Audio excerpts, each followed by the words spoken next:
Online application form for CET for academic year 26 will be made available on official website. Maybe ह्या वर्षी CET sale त्यांच्या registration प्रोसेसमध्ये काही changes आणू शकतं, कारण की ही जी नोटीस आहे ही ह्या वर्षी पहिल्यांदाच आपल्याला CET सेलने प्रोव्हाइड केलेली आहे. प्लस त्यासोबत जेव्हा तुम्ही एक्झामला अपियर करायला जाता, जेव्हा तुम्ही एक्झामला जाता त्या तिकडे सुद्धा तुम्हाला व्हेरीफाय करण्यासाठी.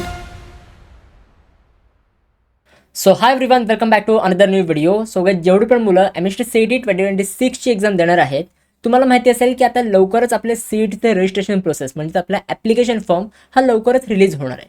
आणि त्या बाबतीत सीईटी सेलनी एक इम्पॉर्टंट आपल्याला अपडेट दिलेली आहे.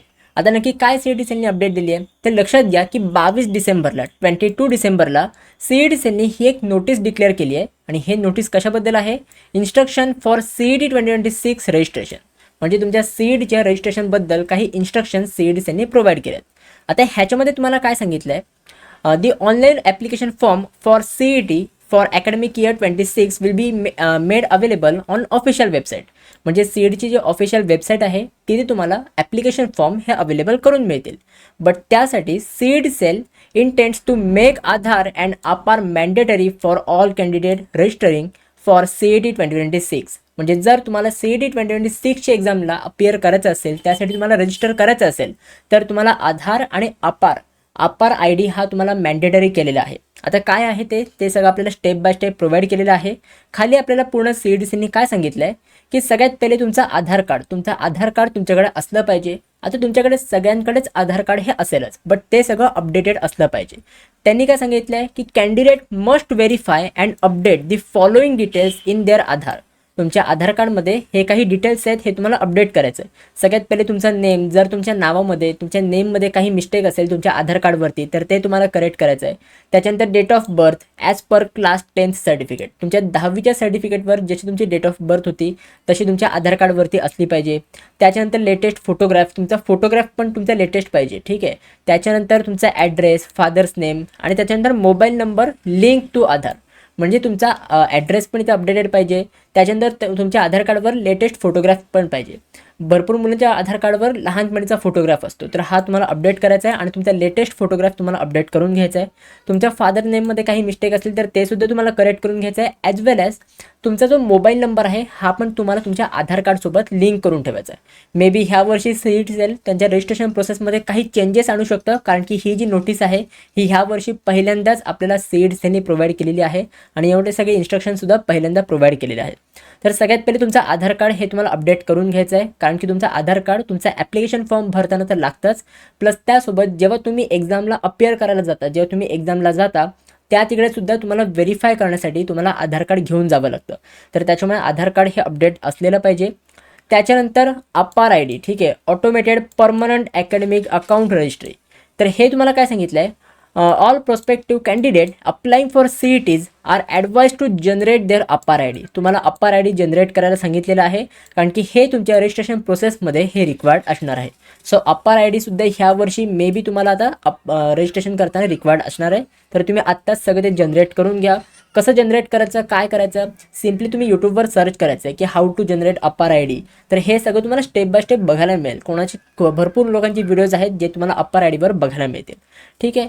त्याच्यानंतर disability certificate or unique disability I D for PWD candidate. आता जर तुम्ही PWD कॅन्डिडेट असाल तर तुम्हाला डिसेबिलिटी सर्टिफिकेट हे रिक्वायर्ड असणार आहे. हे तुम्हाला ते सांगितलेलं आहे. It is mandatory for PWD candidate, ठीक आहे, नॉर्मल कॅन्डिडेटला नाही.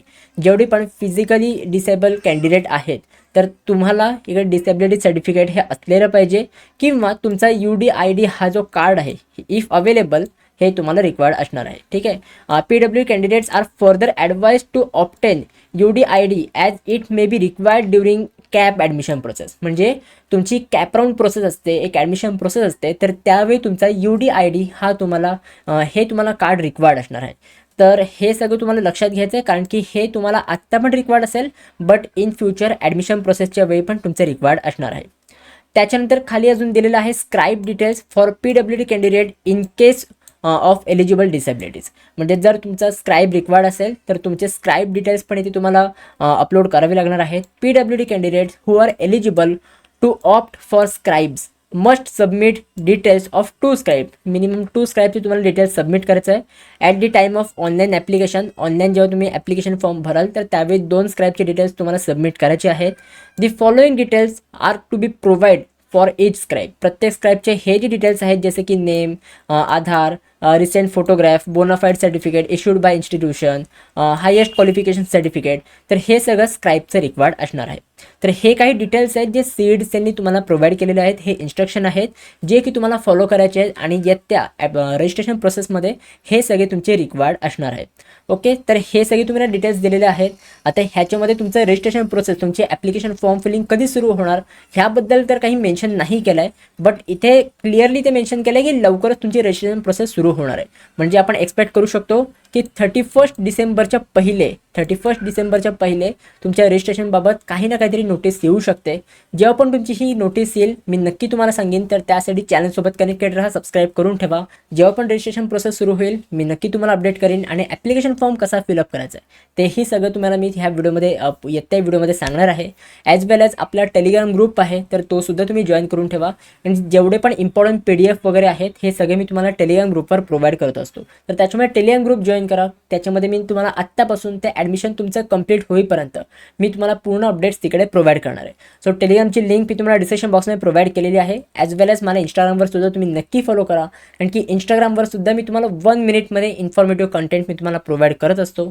सो इंस्टाग्रामची लिंक सुद्धा मी तुम्हाला डिस्क्रिप्शन बॉक्समध्ये प्रोव्हाइड केलेली आहे. सो गाइज आय होप हे सगळं तुम्हाला समजलेलं असेल.